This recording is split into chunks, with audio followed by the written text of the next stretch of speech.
Good afternoon, kings and queens, gentlemen and ladies. This is Refined Rose back with another video. Y'all listen, if we meet that new person in our life and we're so happy that we want to show them off to family and friends, and after inviting them to family and friends' house, and there's practically no one that has something good to say about the new love in our life, we need to pay attention to that because that's a huge red flag. We are looking for the good in that person when there's probably no good in that person and they're just making us feel good, or the sex is good and our family members see past what we see because we have on rose-colored glasses, or we're blinded by the sex and love bombing. And sometimes we don't want to hear the negative or constructive criticism about the new love or our new significant other in our life. We need to listen to family and friends, and they should feel comfortable coming to talk to us about the things that they feel or the things that they see that we don't see with that new person. Y'all, when I tell y'all, there's not one person that's in my social circle that had anything nice to say about my current husband. They pretty much all had the same feeling, but worded it differently. They would say, Rose is my last name, R-O-S-E, like the flower. They would say, Rose, there's something not right about that guy. I can't pinpoint it, but something's off. My radar is going off, and my radar is never wrong. You keep your eyes open, sweetie. Keep your eyes open. Some people told me, I don't like him. Girl, I don't know what it is, but I don't like him. Some people said, girl, that dude got demons on him. I can feel the demons coming off of him. Girl, just be careful. Something's not right. Something's not right. Just be careful. So they were telling me these things, but I still had on my rose-colored glasses. I wanted to see the best in him. He swept me off my feet with love bombing. We married in less than 3 months. And after I married him, it was like a switch, an immediate switch that went off in him. And to me, it was like his aha moment. I fooled you. I got you on my hook. You are a big fish. I've been waiting for a big fish to come along. Texas is a community property state. If you try to leave me, all your assets now becomes part of my assets.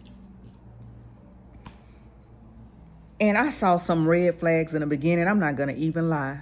I overlooked the red flags in the beginning. His angry outbursts, and then he would cover it up and say, it's not you, baby. It's not you. I had a bad day at the restaurant. Some of my customers pissed me off at the restaurant. It's not you. I shouldn't have brought work home with me. And I forgave him. One time he got so mad at me, and I don't know what it was. He had packed up all my belongings. I had moved in his apartment with him after I sold my own separate property that I had before I met him. Y'all get this. He packed up all my stuff and shoved it in a dog kennel and took pictures of it and sent it to me and told me if I ever, and I'm living with him now, I've sold my own separate property and we're living together. He told me if I ever come back to his apartment, he was going to call law enforcement on me.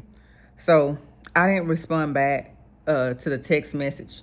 I didn't even go back over there. I waited it out towards the end of the day, actually nighttime. He asked me, so you're not coming back to the apartment? And I'm like, you told me not to come back. You're going to call law enforcement if I come back. He say, so you don't want your shit? That's how he said it. I say, no, just sit it out. If you sit it out on the curb, I'll come by sooner or later and get it.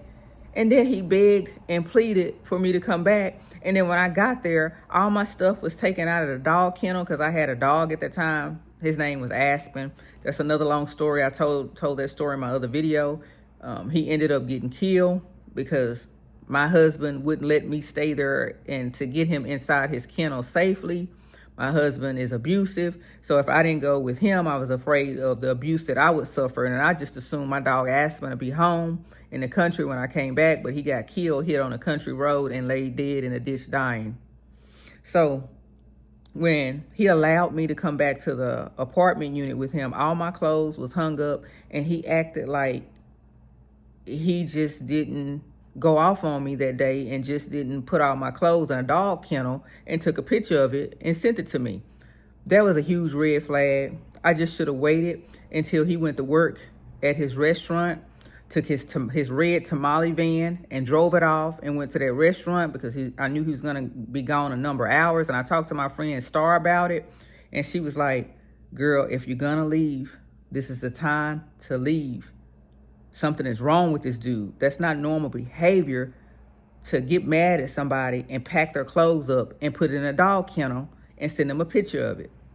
I didn't stay, y'all. So it got worse for me. And it was my fault staying longer than I should, because everybody like to point the fingers on the victim. And I'm going to accept my responsibility in this. It was my fault because I ignored the red flags, because I wanted this to be my person, and it was not my person. That was not the person sent to me by the divine, the Most High, the supreme being, God, Lord, Jesus, whatever you want to call it.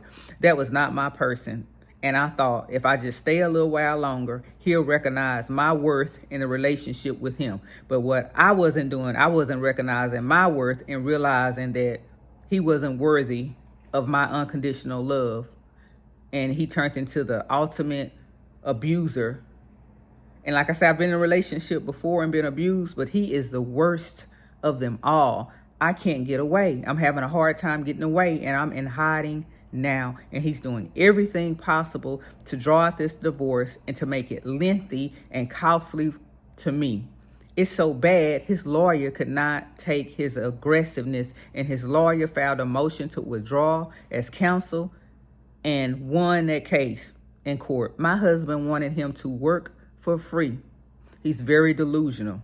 This is all I have for now. Just if family members and friends, if they're telling us something, let's be open to constructive criticism, because what they're telling us can save our lives. Because sometimes we have to have those rose-colored glasses on. Let's just listen. Let's just not brush it away and say, oh, they just jealous of our relationship. Because 99% of the time, it's not that at all. That's probably the God in them using them to try to talk to us to wake us up so we can live another day.